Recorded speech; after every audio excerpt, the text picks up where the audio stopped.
right, welcome to the Details podcast. And actually, before we start, if you don't mind, of course not. I don't mind whatsoever. I brought a refreshing drink for you. I don't know if you can hear the bottle open in the microphone, but yo, get the fuck out of my house, bro. Cheers. Get the fuck out of my house. What is that? Get the fuck out of my house. That is this. Okay. Please, James, can you describe to the folks at home what I just brought out? The most small, non-man-like Coke of all time.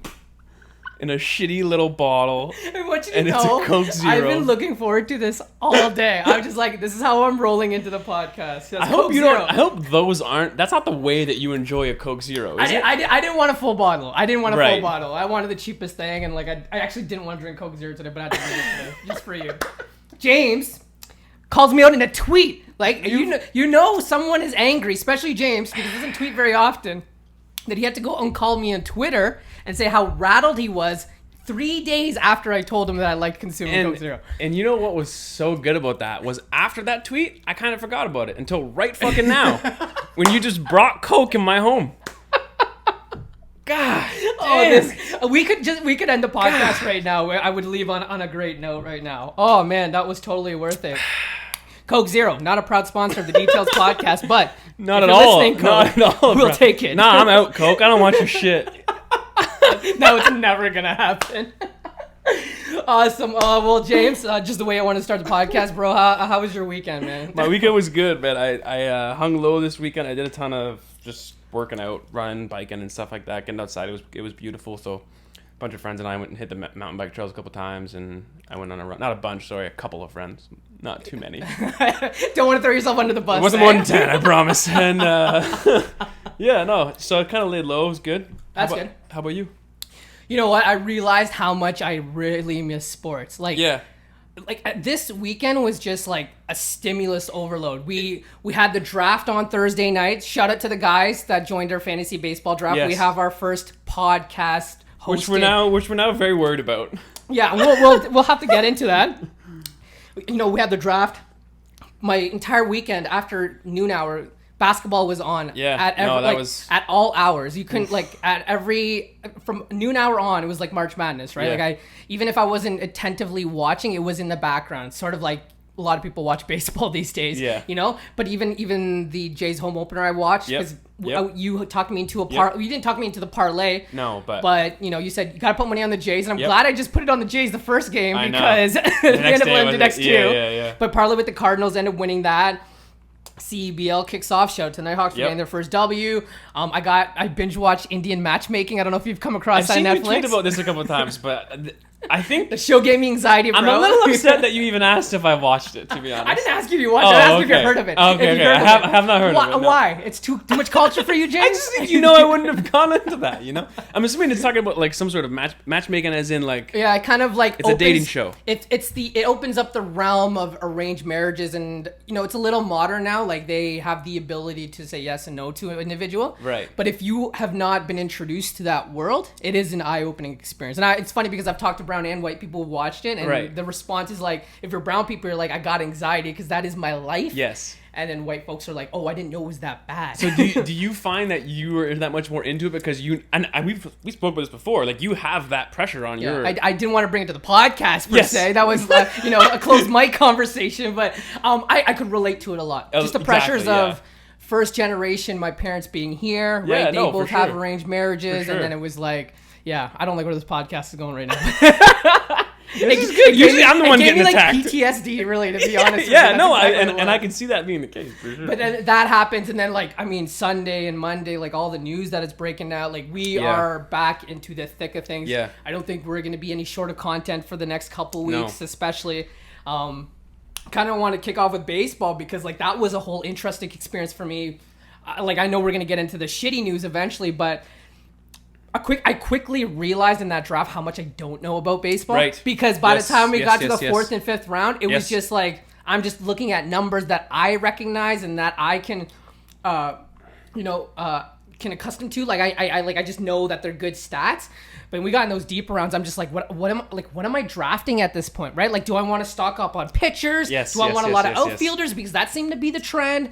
It was it was a quick reminder that I'm only doing this for the money. I was interested to ask you too, because like not knowing much going in, did you have a game plan for this draft?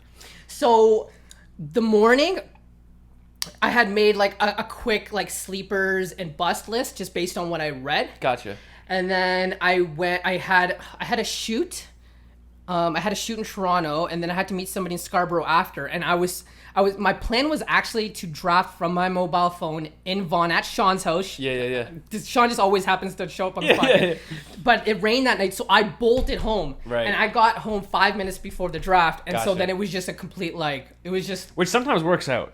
Well, I kind of went with the mentality, like we've said this on the podcast multiple times with March Madness, the less you know, sometimes it's better for you. So I thought maybe less I know about baseball.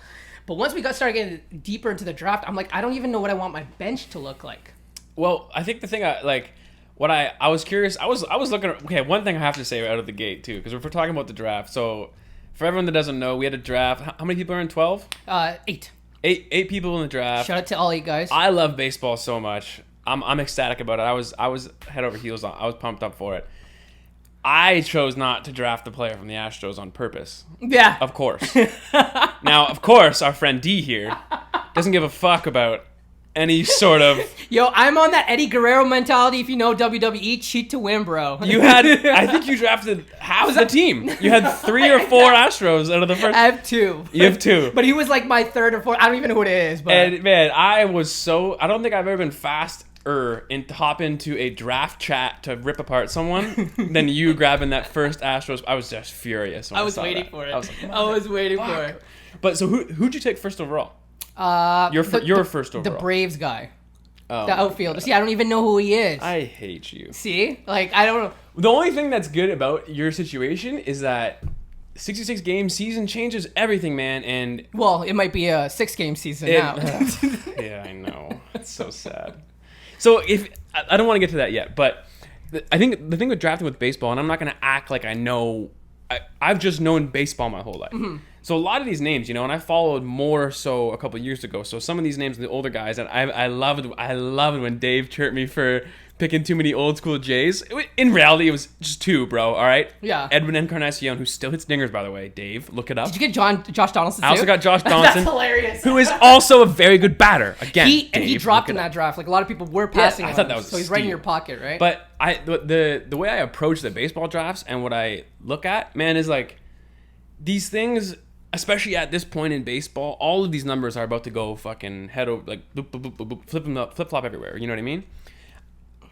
Your first 4 or 5 picks in this thing, I think you had to be smart. That's about it for me. Mm-hmm. I think when it comes to basketball and hockey fantasy and football fantasy, you can get some pretty good bang for your buck at like your 5th, 8th pick. You know what I mean? Totally.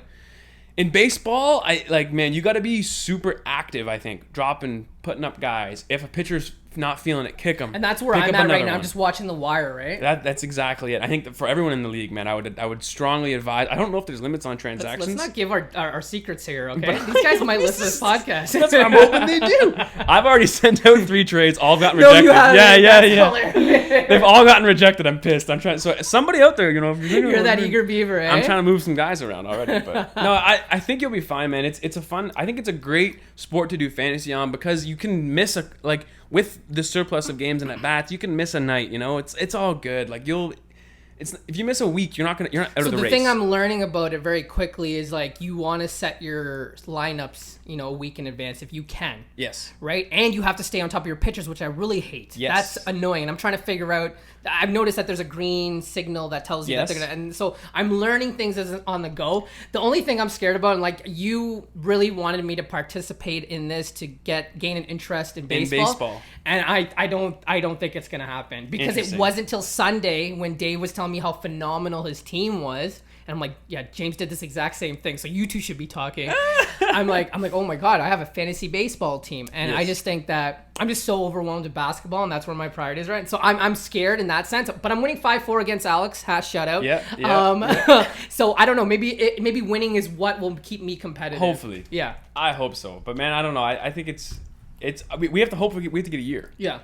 If not that, it's gonna be the gambling because I'm 2 for 2 already. Right. I'm scared to go back. Even Tyler's like, yo, it's like March Madness beginner's luck. Just don't No, count your chickens, honestly, I bro. kinda hear It's a that deep too. dive, right? So, But so I mean, this is all again. Hopefully, we have a season. So right now we're at a position where the Marlins had 8 guys tested positive. I believe there's 2 games now canceled tonight. 12 players, 2 coaches tested positive. So that's, you would consider that an outbreak because that's almost a half of the team, I'd say, right? The Marlins Orioles is now postponed. Yankees Phillies is now postponed because those are teams that they had engaged with or were going to engage with. Fuck, man. It just creates so many little So now here's where I have to do my responsibility as a podcaster and as your co-host. Yes. Now you have made your feelings. The look on your face is priceless right now. Now you have made your feelings clear about, maybe a little overreaction. Maybe, it's too much. Now, here's your opportunity on the mic to tell us where your thoughts and feelings are now that this outbreak has happened. I'm completely unremoved from my thoughts and feelings. Classic Roberts. I will die on my own hill. Sword. I will die on this hill. I don't care. But, man, we knew people were going to get positive, right? And we knew people were going to do that with basketball. And the basketball, and deservingly so, man, they're getting a ton of credit because they're pulling this thing off. I think I'm confident enough to say that we're going to get a winner. We're going to have an NBA champion. Mm-hmm. And I think we're going to get with NHL as well. I think if you follow the same blueprint and you just do what basketball's doing, we're good. Like, the players never wanted to go to that bubble lifestyle in baseball, right? And we talked about this. It's just harder to have that many people. Basketball rosters are smaller, right? It's that many in one place. But this is what the NFL is dealing with as well, right? But even on top of that, D, you're talking about a full league. The basketball is dealing with half the league. Correct. You're talking about full league, and then you're talking about roster spots that are greater than, and then you're talking about AAA ball, and then AA ball, and then single A ball. Baseball has much more challenges than people want to actually admit. They're saying trust me, man. I'm with everyone. Manfred fucking blows.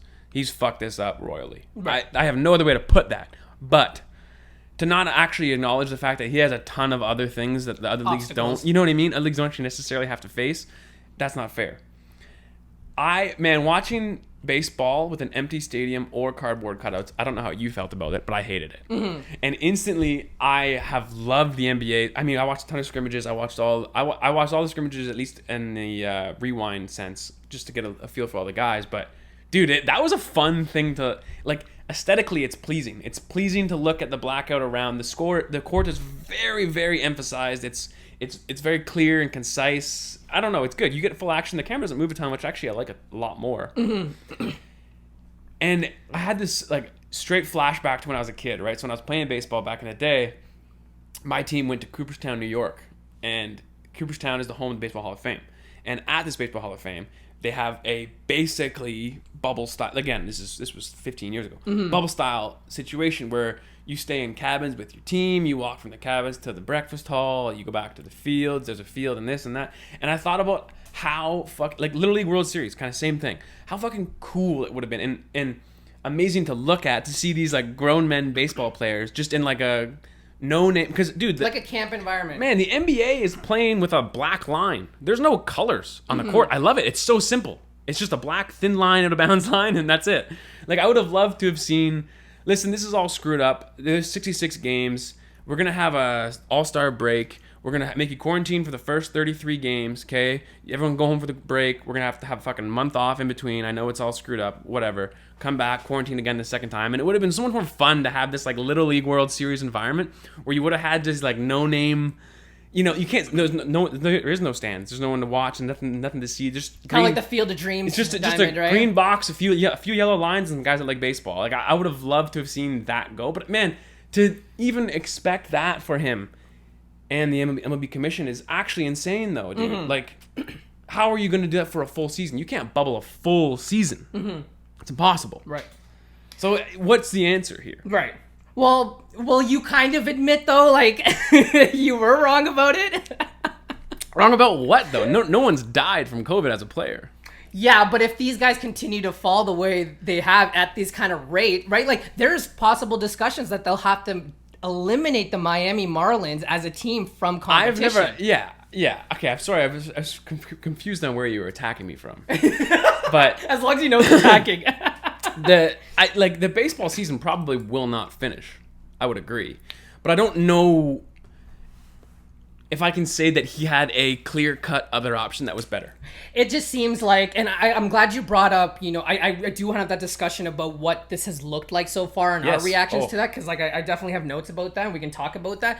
But it's a clear indication, and you can go 3 or 4 podcasts back where we said the MLB is doomed. They're not prepared for this, and this is kind of just like a scatter by like their pants falling off and trying to like hold up their pants and make sure things don't fuck up. Because like what I read was the MLB, they have a 113-page operations manual, and nowhere in that protocol does it say what do we do when a team has an outbreak on this magnitude. If one or two players fall down, then you just keep them at home and they quarantine for 10 days, whatever. Right. But now you're at 12 players, two coaches who are much older, so they're in more critical condition than at risk, than they are at the players. But like it's just like, I think there was an Orlando MLS team that just pulled themselves out of the league for the same reason. And now of course it's Miami, it's Florida, right? We know the history there and we know what their situation is right now.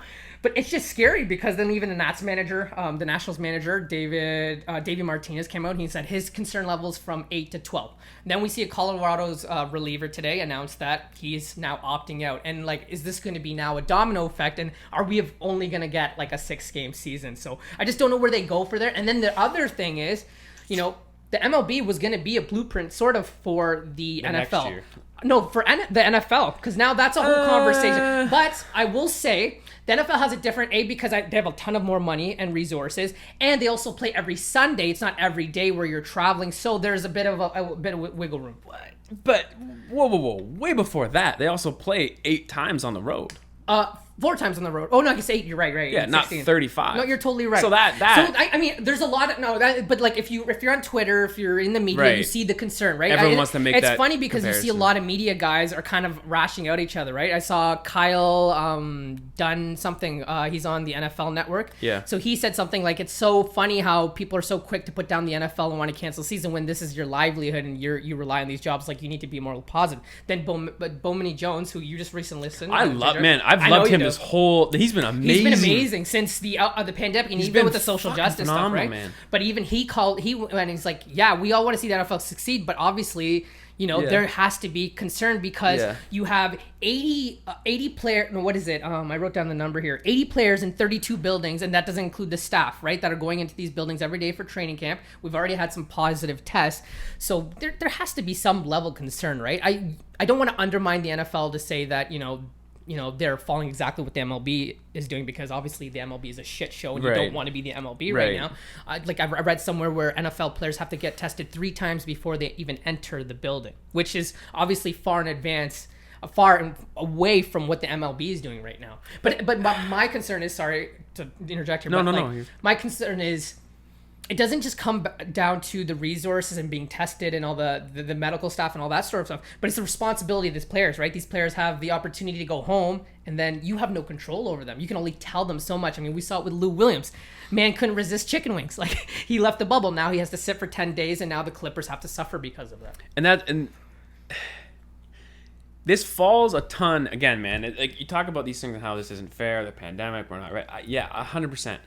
But more than anything, the way we want to restart this and all these things with sports, all these guys keep fucking yelling, we need to have certain protocols and you gotta make sure I'm safe and all this. But also, you guys have to understand that you have to take a hugely different responsibility in this. 100%. Like, every athlete involved, like Lou Williams saying that, and get over it, I wanted to bro, are you 6? Mm-hmm. Like, what's going on here? Right. Same baseball players. I don't think people have an understanding of how often, this is another thing that, again, like, man, baseball teams will wake up in a different state on a day of a game that's at home. Mm-hmm. Like, and not twice a year, like 122 times a season. Like these guys live on the road, man, in the air, flying around, maneuvering. Like, the amount of travel and day and flip and flop with baseball players was already just way different than any other league possible. Right. So that was going to be the biggest issue for them. And now I'm just kind of rambled on and forget my point. Well, what I want to say is, like, I mean, we alluded to this in the last podcast, like, it's easy for us to bash the MLB and the NFL for being responsible. So but again, they're not playing in a bubble, right? The NBA has that advantage where everyone is contained and to an extent, you know what your players are doing and what they're not doing. 100%. So when you go and these baseball guys and say, if the guys got popped in Florida, oh shit, like, well, now their health's at risk. But it wasn't because of the fucking baseball. They didn't get it at baseball. They didn't get the COVID at the Marlin place. Well then, hey, player personnel guys that are all complaining about not having safety, this is why they're not going to, this is why there's not that good of a plan set in store, because they know your fucking guys are going, no one's going to actually care. Right, because it's at the top, right? Exactly. So like, oh, well, I get to miss 10 days. That seems like a break for me. Now we're doing the same competing thing. We all got to be on the same team here. Like, we got to understand that this is not ideal. Right away. And then you have to put everything else aside and what needs to be done, man. Like, there's UFC fighters that bit the bullet. I've seen guys that have to sit on 14-day quarantine after going to fight and coming back, and they're staring at their kid 40 yards away from each other. And that must suck for that dude, but hey, that's his job. He did it. He went home and he did it. He didn't do anything else but what he was told to do. Right. And that sucks. And he knows that sucks. And they know that sucks. But that's 2020. Right. Like, there's some things you gotta just do. Right. Well, and people like think, oh, you know, the NBA players might have a cush by being in Disneyland. This might be a vacation from, but you don't forget you're away from your family for almost 3 months, right? Nothing about any of this is cushioning. Absolutely. Well, I'm glad you're kind of changing your tune. But I want to not change my tune. No, but you're still on your hill. I completely understand. I want to not change my tune and go back. Why the fuck is Lou Williams 10 days? Why not? What do you mean? Because you got to send a message to the rest of the players. If he's able to leave, like he has to suffer at some point. If Lou Williams comes into the door and he tests negative, so what else are we discussing? Well, then you're telling every other player he can take a chance and do whatever he wants. No, you're just telling people that when you walk in the door, you got to test negative. Dude, the day thing is really weirding me out with all of these people. And all this certain he's on quarantine for 6 days. He's on quarantine for 8 days. He's on 4. What the fuck? Who's making these numbers up? Is he negative or positive? Yeah, but like, okay, in the case of Zion Williams, so he came back and now he has to quarantine for 4 days. Like, why 4 days? What's 4 days? I don't know what the number is. Like, obviously, I have to read more. No, I'm not saying that you should, but you just like I have reading 4, 5, 6, 8, 14, 22. What? I think in Lou's case, it's a bit of a punishment. It's definitely more than the average number would be. So, but he's not quarantining then for 10 days because he doesn't have COVID, correct? Like, are we making people quarantine that don't have COVID while we have 4,000 tests getting... Do we not do the same thing for people who are traveling out of country or province, right? Like, if you are to jump on an Air Canada flight and go to Europe, you have to come back and you have to quarantine even if you do come back and test negative. So, is that the case? Yes. Then that seems... It's just a standard. But that seems so stupid to me. No? I mean... If I'm the guy paying for 4,000 tests a day on average, and each player gets tested 3 times before the end of the thing, I'm not gonna quarantine anybody for 10 days if I don't have to. Right. If you're testing negative, that's why I'm spending the money for this to happen. I'm doing this so you guys can play and not miss games. I think there's also a responsibility by the league to set a standard for the rest of the world. And I know you're saying for the rest of the world you shouldn't have to do this either, but I think it just shows that you have to be responsible if you're going to take a chance or a risk to travel or go somewhere being a large crowd. That there is discipline in all this. Right.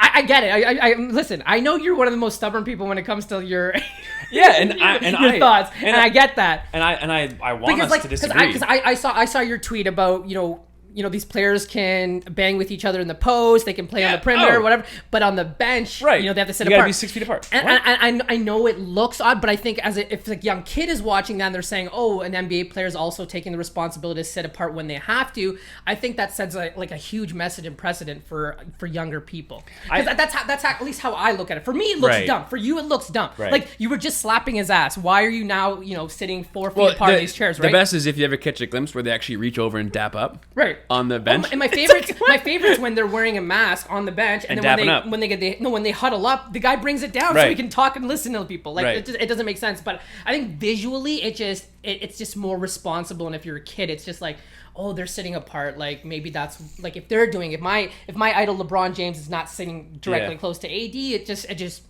I think there's. I think this is speaking to my more uneasiness with the Western world and how we just do shit for the sake of doing shit. We need to do like the State of the World podcast with you at some point of the episode. At some point, I have a lot of opinions on this. Well, all bad news, but we do have some good news. The NHL both have entered Edmonton and Toronto respectively, and today news came out that all 24 teams have entered secure zones over the weekend, and we have 0 positive tests. So Yep. that's a really good sign. And Yep. then I'm sure you've seen the rink renderings and some Yep. of the preview. I think the league has killed it. It looks really, really cool. Yeah, you did. I thought they could have been more creative. Okay. Yeah, I just didn't. I know how creative you are. Yeah. I liked how the NBA was like just kind of scrapping the original. Like it looks like they're in a meeting room almost, Right. you know? I would have liked to have, I just like a different venue for these things when you don't.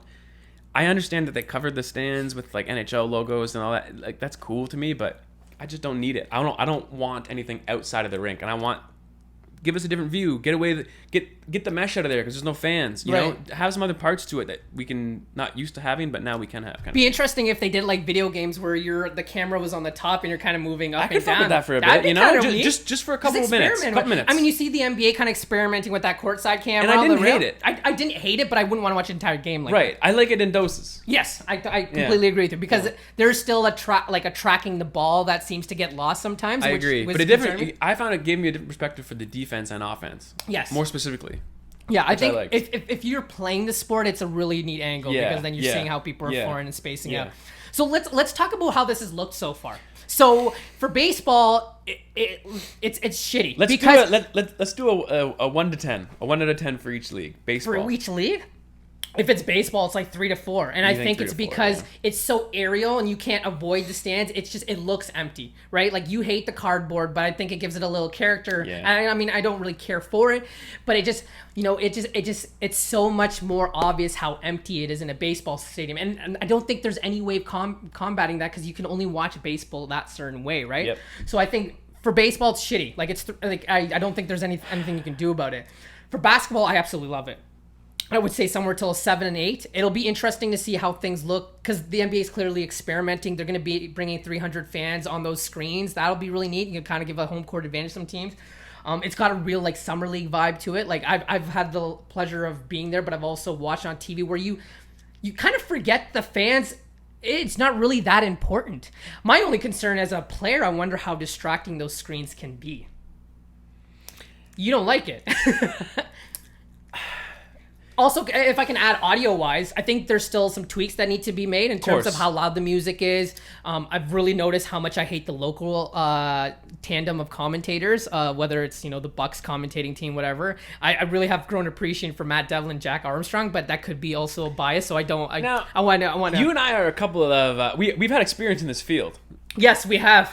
But I would say, man, when I'm watching a lot of majority are shit. Yes. Is that like a fair assessment? Yes. You as well would 100% agree with that? 100%. I would say I'm at the point now, and listen, I like Matty D and stuff, but they're kind of repetitive too. Yes. Yeah. So I'm at the point now where I actually don't even audio it.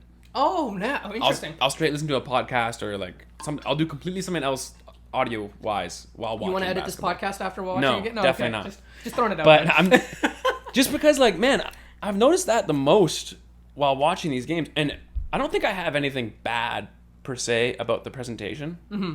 I don't know how much better they could have done this. Yeah. I'm gonna take your side on the lights. Visually, there's just a bit going on for a player. For me, I don't give a shit. It doesn't make a difference for like the viewer. But I think for a player, like I could. If JJ Redick's talked about it, right? And he spoke about it a bit. And if someone else walked up to me and was like, "Hey, that screen," like if Kyrie Irving was playing and he was like came up the court and was like, "That screen's fucked," I'd be like, "Yeah, I bet." Yeah, well, JJ specifically said it felt like playing on a movie set because of the lights and everything so much brighter. Like he said, because when you go to Barclays, when you go to Madison Square Garden and Los Angeles Staples Center, what they do is they brighten up the court and kind of darken the audience. But he says it's like that times 10 right now, and that's where it gets really, really distracting. What I also wondered too is like depth perception. I mean, as someone who shot at a bat, like, you're used to seeing something behind that, but now it's just black. Like I don't know if that's gonna throw things off. How have guys felt with like no actual energy coming from anywhere? So I think that part of the game, I think the players have really adjusted well to it, and I don't think it's made that much of a difference. So let's take a step back. Have you felt that the play has been good? In the quality scrimmages? Play, I would say 100%. And I thought they were a little clunky, to be honest. But that's what you get with a preseason, right? Like, sure. I think there's still a lot of experimentation. I think there's still a lot of feeling out to that point. So I agree with you. I think the first quarter of most games have looked very, very sloppy of games. You see a ton of turnovers. It's like watching like the first quarter of I don't know, an all-star game where guys are kind of just feeling it out and trying to get their shots up. And so, like, I think this is why it was so important for these guys to play a couple of games before getting into it.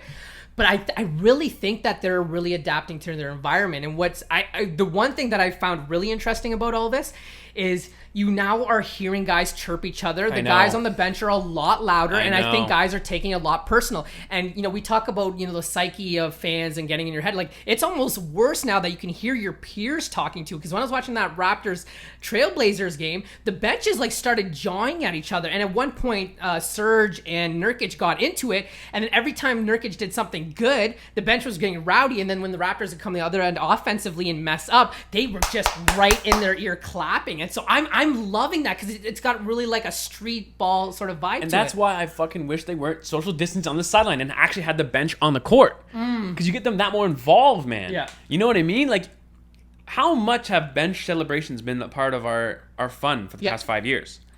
Yeah. You got to get that back. Yeah, and you're kind of seeing it. Guys are like jumping the rail. They're riding the rail. Right. So I wonder what the NBA is going to do to implement, you know, during a regular season game in a normal circumstances, if you leave the bench, you get suspended or fined. Now, these guys are getting up to help their guys get up. Yeah. So I'm interested to see if they will punish that, or will they let it go because it's fun, because it's man. fun. And I completely it's like, you know, the NFL took away touchdown celebrations. Yes. If you kind of take this part of the game away, you're removing the character. You're hurting a lot of love for it too. And dude, but so the energy part, right?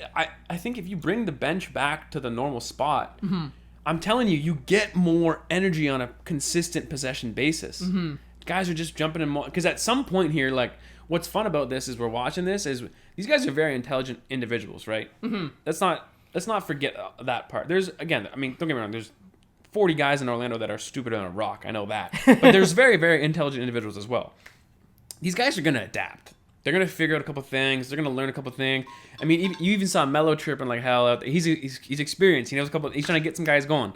What I'm wondering to you, and in my experience in sports, man, especially at the quarterback position, you had guys like, I've been to millions of practices where I didn't stand out, you know, where, you know, guys are throwing balls on air and everything's fine. We're at practice. Guys can sling it. And then it comes to a game and people, like I'm telling you, 92% of those individuals crumbled like fucking dust. Yeah. This happens in the NBA too. Right? Like we hear guys all the time. I will be a prime example of that. I can kill it in a court. I cannot miss a shot. And then sometimes when I get in front of an audience, you're out. I mean, it's different as I've gone older, but I remember in high school. But I would kill it in practice. Yep. I would almost push for the starting job, right? Not to like toot myself too much. Uh-huh. But then once you put me in front of my peers and playing in front of people my age, I froze. Like that, the mental aspect of the game completely changed for me. Man, so what I'm wondering is I'm hoping that we're going to find a little, you know, 4-leaf clover here that there's some guy that's been always lighting up practice is now just like comfortable. Bol might be that guy. Oh, you're on the Bol train. Oh. Well, you know what? This is a great segue to what I wanted to talk about. Obviously, you know, when Summer League rolls around, we have our quick, immediate nonsense reactions. Yes. What would you say right now is your, you know, jumping the gun reaction that you might regret eventually? My jumping the gun reaction that I might regret eventually. Bol won't be better than Ben Simmons' rookie year ever. Well, you know what? To Bol's credit, I thought it was going to be a one-game wonder. He kind of backed it up in the second game. Okay. So it'll be interesting. But first off, it's a scrimmage. Yeah. Second off... Listen, he's not one of my quick reactions, so you don't have to worry about me. Is he even a 3, though? I don't know what he is, man. He can shoot the 3. It would be doing us an injustice not to talk about this Denver Nuggets lineup. Okay. Right? Yeah, absolutely. Nikola Jokic is the point guard at 7'1", maybe? I don't know if he's a 1 or 2 or whatever. 7 foot something. Then it goes, I think, what is it? So they played that jumbo lineup, and I could have sworn I wrote it down, but the internet absolutely lost it, right? Like I know it. I just know the shooting guard. I'd have to look it up. Probably Jamal Murray, but he wasn't playing. No, it was like 5 legitimate bigs. Yeah, it's Bol, Mason Plumlee, Paul Millsap, and Nikola Jokic were the 4 bigs, and then the other was a guard. Was a guard, okay. And I don't know who it was, but I would imagine Jamal Murray, when healthy, would be that guy. Right. So if that's your starting 5, do you actually think that's a dangerous starting 5 lineup? It depends. Like I guess I just said that 2 of your big men were Paul Millsap and Mason Plumlee, right? So why are you thinking about this and not saying no instantly? I don't think it'll work. I think it's like a meme more than anything. Man, like, you think it's a meme more than... I think it's serious. People are very serious about this Denver team, no? About them or about this jumbo lineup? About seeing the jumbo lineup and like if that's gonna create a little wrinkle this year. God, I hope it's not. Jeremy Grant is the guy that you're talking about. Dude, he's like 6'9". Yeah, too. so that's what I mean. It's like a legitimate jumbo lineup. But no, but they can't. There's no way they can actually play these guys. But Jokic has been playing point for like those 2 games and for a considerable amount of time. Are we going to see Nikola Jokic at the point guard position? It would just be hilarious that we've moved to small ball and now like big ball will be the thing. These guys think they're going to work. Well, the Raptors got to experiment with it on yesterday. And it looked good. And it did look good. I watched that scrimmage, by the way. But they had, it was Kyle that was in, right? So we Yes. had Kyle, OG, Pascal, Serge, and Gasol. Yeah. That's you're talking about Pascal, who's very mobile, big guy, right? Yes. OG's obviously an anomaly himself, Yep. right? So, I mean, that lineup can work. Definitely. And especially because you're deep at the guard position, like Van Fleet works with those guys. Yep. That would be really big if you bring Norman at the point as well, right? Yeah. But Pascal could easily bring up the ball, kind of similar to what Jokic is. Pascal seems like the perfect 3 for the big lineup, where I don't see Bol being that. Like, I get he can shoot a 3 and stuff, but man, it looks like he's not that quick or anything. You know? He's 7'2". I think he's just able to take advantage of teams experimenting and kind of being lackadaisical right now, right? When I think it comes push to shove, like we're probably not going to see him in the final 5 for crunch time. It'll be interesting to see. Yeah. There's just been some interesting things that have happened. The Clippers have kind of looked good given their limit with, players. Joakim Noah doesn't look that bad. So he's on top of my, like, I literally says Joakim Noah starts for Clippers and looks good. Yeah. Like that's a solid pickup for a team. Like that's a role guy, right? That's the guy that's just gonna go in there, bang, right? Yeah. Finish around the rim. mean, like what more could you really ask from him, right? Rebounds and defense, right? Right. That's exactly why you brought him on, and it's interesting to see that. Like, I think he's gonna be a productive player for them. Mm-hmm. So one interesting thing that I've noticed is the Sixers are now playing Simmons at his natural forward position, right? And they're not starting. Who is their normal starting guard? I'm totally missing out on this. Josh Richardson. Is it Richardson? Maybe it is. No, sorry. Horford is the one coming off the bench now, which is interesting because you've paid him all this money. So Horford is coming off the bench. Simmons is starting, and then some no-name, well, not no-name, but there is a point guard that is starting for them right now, who I don't know who it is. But that's been an interesting experimentation. Now, my question to you is it smart to be experimenting with this when you only have 8 games and then you jump into playoffs? And, like, how is Joel going to react to all this now that he has to deal with Simmons as a forward? So, talking about that last Denver Nuggets team as well, this speaks to the same point. I think Brett Brown and the coach of the Denver Nuggets are abysmal idiots now. And I this is what a training camp is listen, for. Listen. I want to say this. Games. I want to say that with a grain of salt. And I want to say that because I think Brett Brown is actually very much so on to something with Ben Simmons at the 4. Yeah. But this is something they should have done earlier. Yes. I mean, I think this unlocks Tobias Harris differently. I think it unlocks the rest of your team differently. I think Al Horford's a better player when Ben Simmons is at 4. I think defensively, if you decided to start Al Horford and Ben Simmons at 4, that is undoubtedly the best 1-2 punch defensively at a 4 and 5 position in the NBA. But with that being said, you think Embiid's going to have a good time with Ben Simmons playing 4 and now working post game off the high key where Embiid, like, this is Embiid stuff. Like, this is Embiid similarities. Right. It just doesn't make sense to me. But I wonder. They look better. They do look. They definitely. Well, they've lost their first 2. But they look better. But they look better, right? And this is the time that you want. Like, I guess if you wanted to experiment, you do it now, right? But it looks like they're caught up with the rest of the NBA and the fact that they don't have stagnation ball and they have ball movement and they're not just all ISO shots with Joel Embiid. There's tons of ball movement. There's great team defense, and the guys are getting threes up. So yeah, it's just for me. I wonder from a psyche perspective how frustrating this has got to be for Embiid, right? This is always going to change, right? Your role is not like always changing and it's never distinct. And he's already proven to be a guy that, this shit can kind of get to your head at some point. And he's one of the players that was kind of vocal about, like, I'm not totally sure I'm down with this whole bubble idea. So now he's coming in with the mindset he's been does he really want to be there? The most anti. Right. Dude, that's my concern for them in the locker room, to say the I least. think we're going to get what we wanted. And I shouldn't say wanted, but what we were more interested in. And I think the Sixers are going to get knocked out first round and blow up. And it's going to create a bunch of, domino effects after that. But, dude, it's got to be Ben Simmons' team. Yeah. I just don't even think... I don't even think it can be questioned. Well, according to those ESPN rankings that I know you're so fond of, it should be Embiid that stays on this team. So wait, while we're on the topic of the Sixers, let's do this because I mean, again, you only tweet when you're serious about something, and you were quite adamant about this. So furious Dame's not on this list. ESPN put the rankings, the best NBA players inside the bubble. So they have LeBron at 1, Giannis at 2, Kawhi at 3, James Harden at 4, Anthony Davis at 5, Joel at 6, Luka Doncic at 7, which I still think is too low, Paul George at 8, Nikola at 9, and Jimmy Butler at 10. So obvious omissions are Dame, Russ, and I'd even say Pascal Siakam. What grinded your gear so much? I mean, Harden at 4, Jokic at 9, Embiid. Yeah, Joel's the one that just I don't know how you like. What has he proven that he should be number 6 on this list? What is Joel Embiid to you? A headache. Because you don't want to like. Okay. Sorry. Joel is in a classification of its own, right? I've talked about this before. You're a 1 through 5, or you're a different dude, right? You're a different dude. So Embiid falls under the Giannis and the Anthony Davises. Do you want to go out on a limb, and would you ever take Embiid over any of the other guys in his kind of categorization of players? Even a Jokic, let's say. When you say his category, you just mean like big, quote unquote bigs? The bigs that you would have to like at least put 70% of your offense through in order for them to be most effective. So if Giannis counts, obviously Giannis is going to be ahead of him. Davis is going to be ahead of him. Jokic is going to be ahead of him. That guy was an MVP candidate last year, right? Carl Anthony Towns, would you put him ahead? Carl Anthony Towns is probably another great option. Like, you're right. Like, I look at this list and I think I love Paul George, but he's not top 10. I don't think. Paul George is tough. Oh, okay. So how would you do it? If I had to rank them, or just like... Because the fact that Dame isn't the 3rd to 5th guy on that list is absolute insanity, and you should agree with me on that.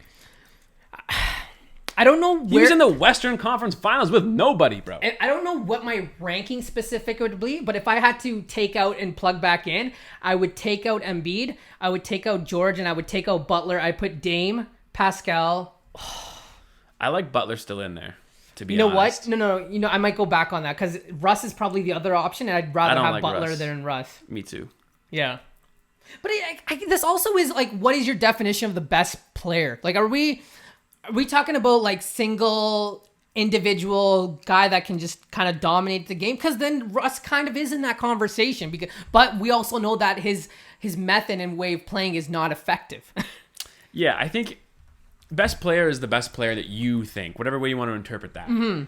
Russ is effective in his effective form, but I don't know if he's the best basketball player. If Russell Westbrook's not a top 10 basketball player there. For what I want out of a player, I would put Luka ahead of Harden. I would agree. Right? Yes. But if I wanted a pure score, if I know I wanted to get buckets, then Harden's a no-brainer. But I think for what Luka does, and the guy nearly got a triple-double in his last game in a scrimmage, like, that just speaks volumes about how impactful he is as a teammate. I think the way I would do it would be Kawhi, Braun, Giannis, AD, Dame, Luka, Harden. 8, 9, 10 now? Mm-hmm. Butler can stay at 10. I would throw Siakam in at 9. Because then, like, I know Pascal's not necessarily one of the best players. Like, you wouldn't say he's the best, like the top 10 in the league. But I don't know what the numbers. I want to say it's 23 points a game or 25 points a game. But when Pascal scores that much, the Raptors are 18-1. And that's important. You're also talking about a 6'11" big that can shoot, score, and like this is. The fact that no one wants to even say the name Kevin Durant along with Pascal Siakam is interesting to me because there's a lot of similarities in the scoring style. Sure, but by no means is the ability or anything close. But right. I'm saying until the skill sets and the tools. Kevin Durant is so insane because he's 7 feet and he'll bang a three. He can dribble. He can take it to the base. Like Siakam's 6'11" and he can do a not as good version of all the things. Mm-hmm. Do you know what I'm saying? And like. As far as pound for pound player, Pascal Siakam is a very, very good NBA basketball player. I completely agree with you. I mean, if you saw the game against Portland, like he was kind of doing whatever he wanted. Didn't even seem like he was trying. Defensively speaking, in that sense as well. But you know who else on that list? And I think next year, this time we see him in there, is probably Ben Simmons, man, because he doesn't get enough credit defensively. Mm-hmm. Where he's always top 3 guys in the NBA defensively every single year. I think he's been here. That guy guards every position better than everybody. Right. It's insane. Once he gets that offensive side of the game more stable, then if Embiid's gone, like, we're gonna see him fucking skyrocket. I think. Absolutely. The conversation was interesting mainly because I thought it was outrageous that Damian Lillard was not up there after a Western Conference Finals appearance only, what was it, 2 years ago now, 1 year ago now? The guy just got landed on the 2K cover. Come on, give him some credit. How do you not give him enough love though? Right. Like the appreciation for him, it blows my mind. He is the reason a lot of people are, they're plus 350 to make the playoffs, right? They're obviously at a disadvantage because they have one of the hardest schedules going in the bubble. But the main reason people have so much faith in that Trailblazers team is because now they've got, and I've been watching the Trailblazers really, really closely because I partially put money on them. Obviously, I couldn't pass up on that. But between Collins and Nurkic now, like those guys do exactly what Dame and CJ don't want to do for you, right? They are shit disturbers. They'll punish guys in the paint. They'll rebound for you. They do all the dirty stuff that Dame and CJ don't have to worry about. Now can focus on playmaking and more of the offensive side of the ball, and that's what makes that team so dangerous now. And Melo Light looks good. He does. Believe it or not. He does. Melo Light is killing it. He's changed his games. Like if you're watching against the Raptors, he's just banging in the post. He's getting putbacks. Like he knows he's not going to get those isolation plays anymore. That is now CJ and Dame's world, right? Yep. So he has now adjusted, and he's come a long way from what he was before. And I give him a lot of credit, and that's what makes this Portland Trailblazers team so fun because now they're like 8-9 deep too as well. Like they've got great guys coming off the bench, and I'm really excited. Like you said it in that first podcast, like teams we want to see, and I agreed with you. But now I want to see them so badly because they are a team to be reckoned with. Even seeing CJ yesterday, 2 days ago, CJ looked it was yesterday. Unbelievable. Yeah, unbelievable. 3 for 4 from 3. He had like 20 points on he was like 60% shooting from the field. Like it was just dangerous looking. Now, I wouldn't be doing my job. I've said this twice now, but the Celtics and Kemba's knee, is that concerning to you at all? Of course. So, absolutely. So if people don't know, Kemba came shortly after the All-Star break, didn't look like himself. Then he has 4 months off, because of quarantine, the pandemic, and he comes out to the reporters and he says, "My knee is still troublesome. That's still bugging me." Now a lot of people are saying like he must have like a bad case of arthritis if he had all that time left and it's still bugging him. So you're saying that it's definitely concerning, dude. So when you see someone at his level leave Charlotte, right? I think not enough people in the business do a good enough due diligence job looking back at the reaction of that front office, And I think this situation specifically feels a lot like Charlotte knew this was never going to go away. 100%, right? Like they're kind of looking very smart at this point. It looks a lot like, yeah. We had the intel. That's fine. Go ahead, Kemba. We had the Carfax. You're not going as far as you think we are. It's like basically when you steal a car with like the a start to stop key or whatever. You can't get that far. You know what I'm saying? Right. Man, it's devastating for this Boston Celtics team, and I know you're not going to want to sympathize with me here. Not at all, zero. But going in on Kyrie like that, having all that, brought up, you have this team, you have on paper, you guys look phenomenal. Let's not talk about Gordon Hayward getting hurt in the very first regular season game. Just point guard specifically, right? Yes. Like you've had the other group the whole time. This other group's been here, kind of waiting for this leader to kind of come in and roll with this crew. When you had Kyrie, you're like, come on, we can't be stopped. Like Kyrie's gonna want his own team. He's gonna be this and that. Then he believes in flat Earth, and that doesn't pan out the right way we want it to. So now we go over to Kemba Walker, and I'm like, man, early I was like, I love this. I think this is a better idea. You don't want to, you know what? Like, let's let Jason roll into his team. This is a perfect number 2 guy. He loves to play defense. Seems like Coach Brad Stevens, all this stuff. And then now it's just, man, it's going to be reoccurring now. How can I not think that? If it's already reoccurred for one season, he's only been here for one season, this is going to reoccur until there's something miraculous or something devastating that has to happen. So, I mean, for me now, my Boston Celtics odds of them winning the title without Kemba are drastically different. It's just... And now, Marcus Smart has a chance to shut me the hell up because I think he still has the capacity to be a number 1 point guard in the NBA. But he's their identity as our 6th man. Defensively, that's kind of his thing too. This year's makeup of the team involved Kemba, and this year's success needed Kemba.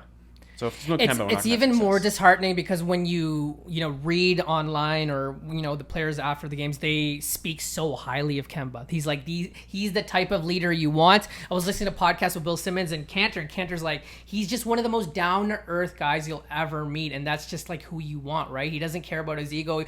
He even, like Kemba even said, like, yo, if Jason Tatum's gonna get more shots and points, that is a non-issue for me. As long as we're winning basketball games, that's all I care about, right? And again, that is just a clear indication of a guy that you want to lead your team, right? And that's complete opposite of what they had in the last 2 years, right, with Kyrie Irving. So I sympathize in the sense, I sympathize because I am a huge Kemba Walker fan. Yeah. He's the reason I almost got a Charlotte jersey. If he had re-signed, I really wanted a Jordan Charlotte jersey, and no better than Kemba. Kemba I loved in UConn in his time with the Huskies. So I feel because Kemba the human being, but as a Celtics fan, I could give two shits. But you're also in the same division as the Raptors, so that doesn't help as well. Of course.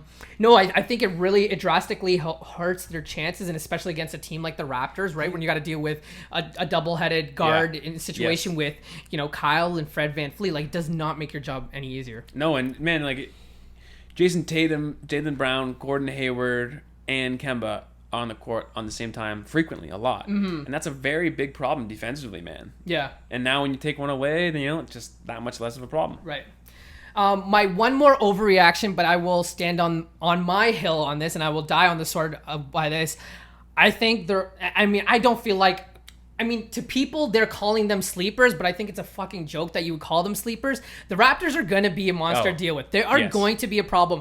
What I've seen in the last couple games, and you and me have been on a team like this, and I'm sure you would agree with me when you say this, when you're able to balance having fun playing the game and then also being very competitive and having that healthy balance, it is so important. And in watching these guys are having so much fun, but they would all die for each other on that court. And I just think that is such a big factor in chasing the championship. And I just don't know how, like, 7-game series, I don't know how you're going to get 4 games, against this Raptors squad. I'm 100% with you, man. I actually went and bet on them to win the championship the other day. Really? Yeah, I put on some money. I have them coming out of the Eastern Conference because I'm still scared of that Clippers team. Yeah.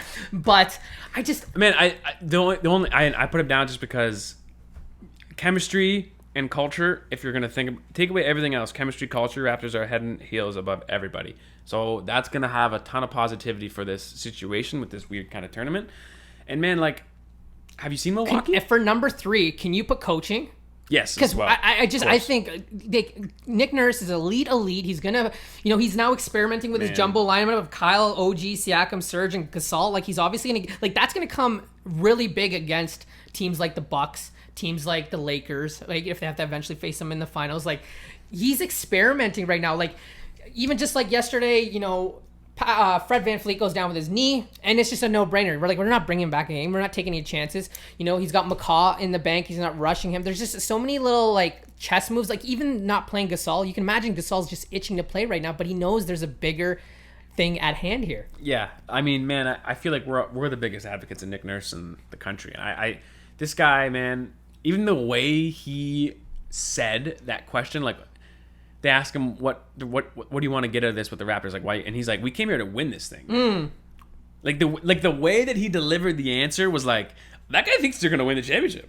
Like, like, he's serious, man. There's something to be said for, like, the leadership top down, just kind of overruling every other piece you want to throw at me. You can, like, it's hard to say. You can have LeBron and Anthony Davis and all that, but, like, if these guys are just so tight-knit and so like for each other on the same page, I don't see a team beating them. No, absolutely. No, it's an overreaction, but I think it's a justified overreaction, and I think that I'm gonna be laughing at the end of this, like, whether we win a championship or not. Have you seen any teams where you've thought, like, uh-oh?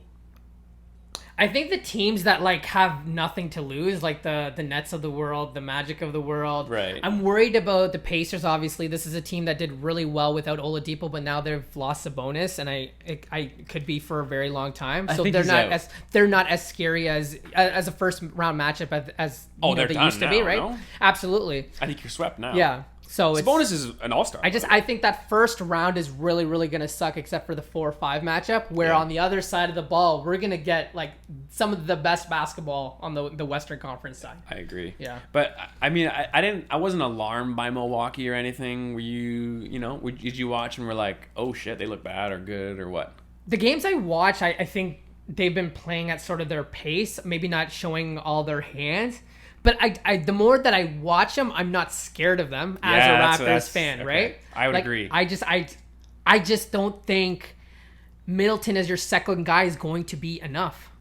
I also don't know if they're gonna. For me, again, scrimmage. They didn't play the full game. Yeah. That didn't look like a 1 seed in the East. It just didn't look like a team that was very coherently together and still had chemistry. Yeah. And again, that could change. Right. Well, this is why we call overreactions, right? But, man, seeing that Lakers team play where you have to roll through the bench, that's not that deep team. No. That's the team that I'm definitely concerned about. I think... Dude, they got 6 guys, right? Yeah. Like, let's get real. They got 6 guys. And I think we're going to see the value of Avery Bradley, especially defensively. Now you have to rely on Dion Waiters and J.R. Smith, who are not Avery Bradley defensively. You know what? I've liked J.R. Smith. I thought he actually looked okay. Okay. Dion Waiters. I think he looked great, but I just don't think... No. Oh, yes. I don't think he's going to be able to hold down the Dame Lillards, the CJ McCollums of the world when we get there. I like J.R. defensively, to be honest. Okay. I do. I'm a big J.R. defensive guy. Okay. But the Dion thing, I don't know where you fit in. Yeah. It looks weird. Feels weird. It's all weird. They've done a couple Anthony Davis bigs, and they've done a couple LeBron at the 4 a few times, which I've liked as well. But, man, like, it just looks like they're always missing a guy. Yeah. Every time they throw out 5 dudes, they're missing 1 dude. Yeah. No, that's one team, when you talk about, have the conversation of concerning, I think there's, a lot of people in the media, the realm, they've been saying how advantageous this is going to be for younger teams. And Lakers don't fall into that category. We could see that be a problem for them, right? I think you and I, if the Portland Trailblazers had the Lakers in a first-round matchup, you and I have to have a serious discussion about a big bet. Yes, I think so. I most definitely will. Yeah, I think that's a real possibility. I totally agree with you. All right, so any other reactions that I'm missing? Because we have to get to a bigger topic at hand here. No, go ahead. What is this bigger topic at hand? The New York Jets. We would not be doing you justice if we didn't talk a little bit about the New York Jets. Weird, because we usually do NFL off the top, but I definitely want to slip this in before we get there. Jamal Adams, who you felt pretty confident he'd stick around, right? Yeah, and loved. Yes. Loved. Hey, so before we start any of this, I am not in the camp where you have to tell a defensive player to shut up on the field, You know when you have these guys barking and whacking and getting all the calls and they get a bunch of flags? Yeah, I want that guy on my team. Mm-hmm. I've always wanted that guy on my team. Right. He causes problems elsewhere. So let me break down this deal for you. So we have Jamal obviously going to the Seahawks, and the Jets get a huge haul: 2021, 2022 first round picks, 2021 third round pick, and safety Bradley McDougald, if I'm saying that right. Initially, you look at this trade, you see Jamal Adams going to the Seahawks. Like, oh my God, like that's big for the Seahawks. A great trade for them, right? Obviously, they have a quarterback in his prime, so you're in win now mentality. This trade makes sense. And then you're like, oh, the Jets must have really shit out on this. But then you look at what they got, and given their young quarterback, like, this is not a bad deal for the Jets. Not only they recently picked up rookie safety, who's been very impressive as well in scrimmages and right. Marcus May. So Marcus May is the young safety that you're talking about. So someone that will try help. So after moving Jamal Adams, the safety position is like our 9th issue here. Mm-hmm. The 9th issue, is that what I said? It's not actually a problem. We have very good safeties. That's good. And let me be honest here, okay? So you tweeted at me right away when Jamal Adams wanted out, and you were like, "Look," and I instantly responded with, "Wait till we see what we get." Yeah. Because when it comes to these levels of guys, trust me, I love having the best free safety in the NFL. That's great, but I don't want to spend $30 million at a safety position either. Mm-hmm. So I'm not married to these. Basically, the quarterback position for me, I know this is super fucking just so biased and stuff, but I'm not married to anything else. Mm-hmm. That's about it. The quarterback position, I want a quarterback and I want the same guy for a little while, but that's about it. Mm-hmm. You can move other pieces. Man, he goes to the Seattle Seahawks team where they get someone where this cannot be misunderstood. You get someone that now you throw out your previous playbook and you create a new playbook in pure, utter excitement because you have a guy that can only do what one guy in the league can do. He plays every position. Mm-hmm. Like, I don't know if you've seen the breakdown, but he's... Like, you basically build your defensive scheme around this guy. No, he has over 500 snaps at every position, I believe. Yeah, at a linebacker, safety, and corner, right? He's over 500 at each of and those positions. And it's the most in the NFL. Yes. Yeah. Like, you're talking about a literal game-changing defensive guy that you hang your hat on. Mm-hmm. And that's very much the case with Jamal Adams. But, man, when you have a team where you had... We went with Le'Veon Bell. We paid C.J. Mosley. We got Sam Darnold. It was never going... I never thought I was going to see Jamal Adams in 10 years in a Jets jersey retiring. I was never married to that concept. So, in my personal opinion, as a Russell Wilson fan too, I love the move for the Seahawks because I know what you're getting. And I love the move for the Jets because I know what you're getting. Man, that's an incredible haul. That's... by no means, like, I don't even think we won the trade. I think it's an even trade because I'm not downplaying the ability of this guy. Again, you're gonna see him win defensive MVP. You're gonna see him have outrageous years with them. Like, it's gonna happen, man. But the foundation, the base, we draft more here now. We got get Sam Darnold some more stuff. Even you package that with Le'Veon Bell maybe and move that guy. I don't know, but it just a ton of more options. I think we're going to see moving forward how valuable stocking up on draft picks and young guys are going to be, because once we get to this new salary cap situation, you won't have money to spend on the big name guys.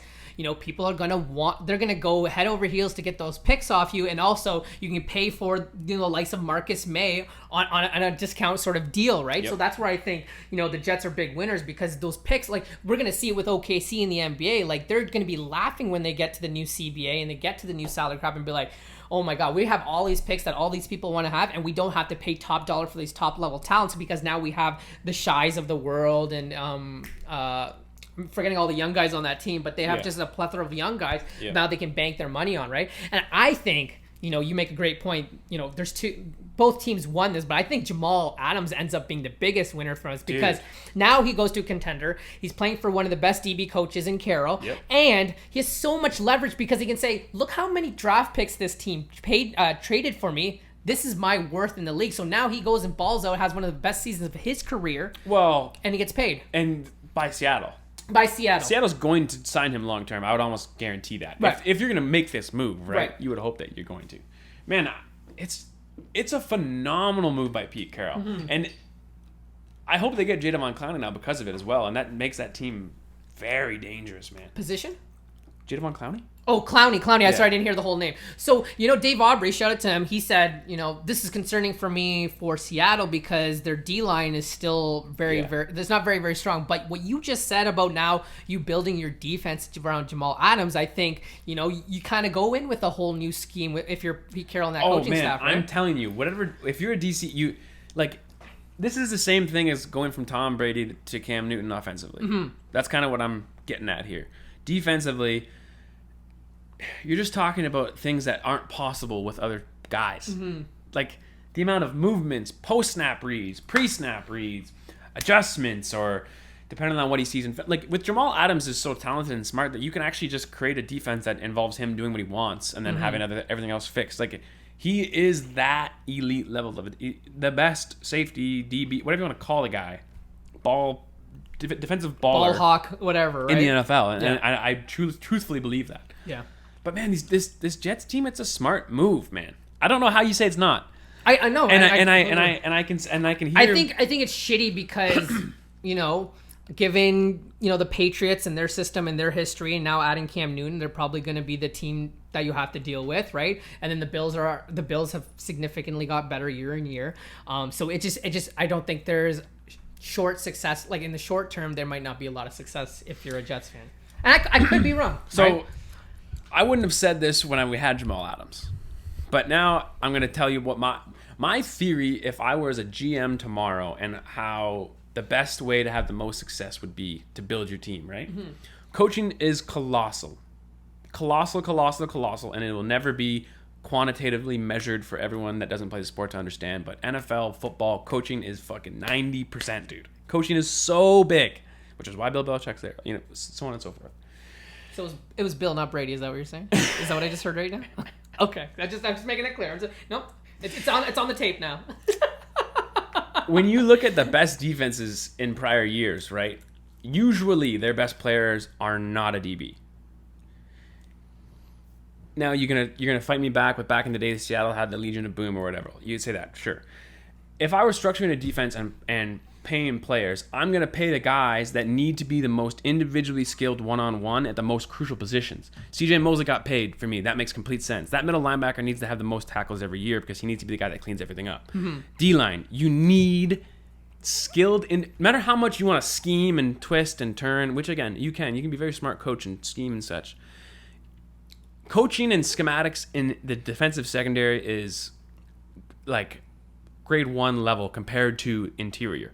If you can get an Aaron Donald and he can just win all the time because he's better than the other guy, that's where you put the money to. Do you see what I'm saying? Mm-hmm. You pay CJ Mosley because he's better than those guys at that. You don't need to scheme. You just let him play. You can sit in base defense. He's going to be better than everybody else. Once you have Jamal Adams and you pay that guy, right? This is what I'm saying, where you're a defensive coach and you get all excited, you have to make a whole new playbook, but also you have to make a whole new playbook. Mm-hmm. And that changes every other thing that you want to attack with certain things on defense and how you want to attack them and how you want to get to those points. So, man, if I'm the Jets, like, I want to have my money allocated in individual skills with quarterbacks, O-line, D-line, linebackers. And, like, I want to be able to be better one by one on the line of scrimmage and then schematically beat a team outside of that. Mm-hmm. So, for me, the blueprint for the Jets and where they're going, I am in love with it because they are doing all the right things in my books. Now, you've put an emphasis on coaching. Mm-hmm. One of the reasons why Jamal was so unhappy was Adam Gase, and he's clearly voiced how, he's not a real coach. At halftime, he's not the one talking to players. It's the other coaches. For sure. So is that concerning to you at all? No, because the Gase isn't that guy. Mm-hmm. And if, Jamal Adams wants that kind of coach, and I don't think he can mutually, I don't think he's the guy that can separate his emotional stance and his actual logistical stance, which is okay, and that's football, and that's sports, man. So, yeah, man, if you wanted Greg Popovich to scream at you when you missed a shot, that wasn't going to happen. Tom Thibodeau might. It depends what kind of coach you like. Mm-hmm. Adam Gase is the best dude that wants to make you his friend. He wants to wants to get to know you. He's a player's coach. He wants to get you better. And he also, not even players, quarterbacks coach. Right. You got to remember, man, he hasn't been coaching for 50 years. So he hasn't been a head coach for 25 years. Right. Jamal Adams, he's going to go to Pete Carroll. He might not know how to talk to the defense, right? He has no idea how to talk to the... What do you mean he has no idea how to talk to the defense? This guy's been in a room with a quarterback for 12 years, and now he's got to go figure out how to be a leader. It's very difficult. Right. So, of course, he's going to, the knock on him, and going to Pete Carroll, he's going to find an incredibly different circumstance because the guy's 80 and had 40 years of experience. Right. I'm not worried about Gase whatsoever. Gase is perfect for Sam Darnold, and that's all I care about because we're not winning the Super Bowl next year anyways. Gase ain't winning the Super Bowl with the Jets either. He's going to get fired before then.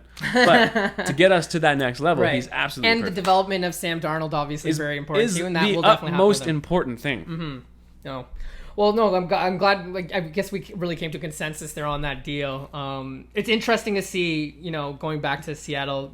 Sorry, do you want to say something before I jump to that? Just not many times do you see a deal on that magnitude where you're kind of like, all right, both teams won. Right. No, and I was going to say, the NFC West continues to reshuffle and get better, right? 49ers add Trent Williams, 7-time Pro Bowler. Cardinals add DeAndre Hopkins, who obviously going to be a great weapon for Kyler Murray. And then the Seahawks adding 2-time Pro Bowler safety Jamal Adams. So it's just, the NFC West is always just going to be a division to be dealt with. And they obviously see their counterparts making moves, and they know what they have to do to get better. So I also wanted to give a big shout out because he's a Canadian. Hopefully I don't butcher his name, but Laurent Duvernay Tardif. Yeah, sure. But O-lineman, right? Or is he D? He's a right guard, He's a right guard for not the 49ers, the Chiefs. So he just came off a championship. Yep. He decided to opt out of the season. I think he passed up something like $3 million, $1.5 million, something like that. A significant salary to stay in Canada and continue to be a frontline worker. He's a doctor. So I know he'll never listen to this podcast. Maybe somebody will come across that knows him.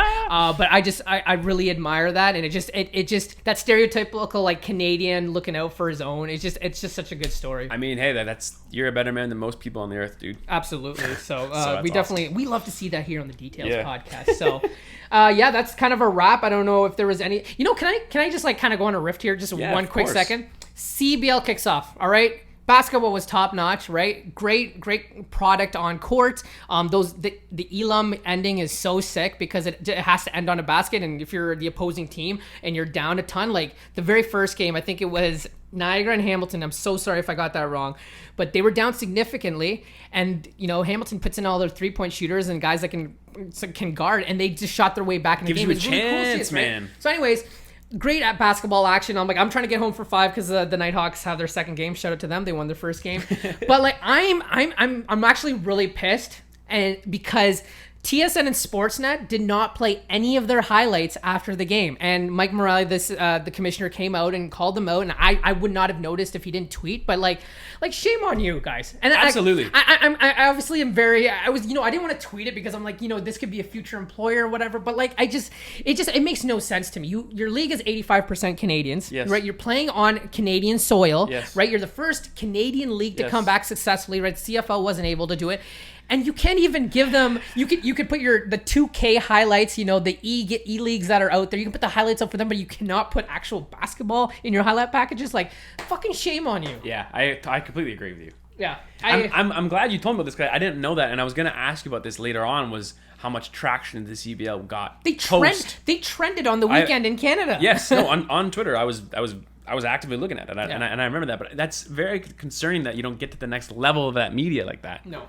And these guys are all looking for that push, right? Like, I don't think it's not like people don't understand what it does. It does wonders for these guys. And what else is happening? Right. You're gonna play another rerun of Sports Center? Fuck off. Yeah. So I was really pissed off about that once it came to my attention that they had not even landed on the highlight reels. And so shout out to CBC Sports, because they've been really pushing the content and pushing their players and the highlights and all those great stories that are coming out of the league. So I'm just happy to see that the league got off to a good start. And like I said, I want to get home and watch this game. I've watched the highlights of the finishes, man. I love it. Yeah, the finishes are super I love cool. it, dude. Yeah. The finish, I love the idea. It's great. Yeah, it's gonna be really hard to get adjusted to, because you and I both have grown up in traditional basketball. Yes. 4 quarters, you played it at a time. I think both of us loved the All-Star break.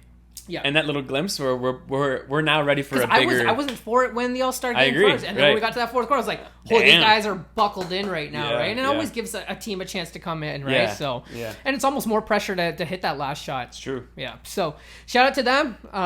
Shout out to the NHL. They'll be starting this weekend. I don't know what's going to happen with baseball. We could be next week talking about how the MLB folded, right? And I might be the fantasy league championship. So pay me my money.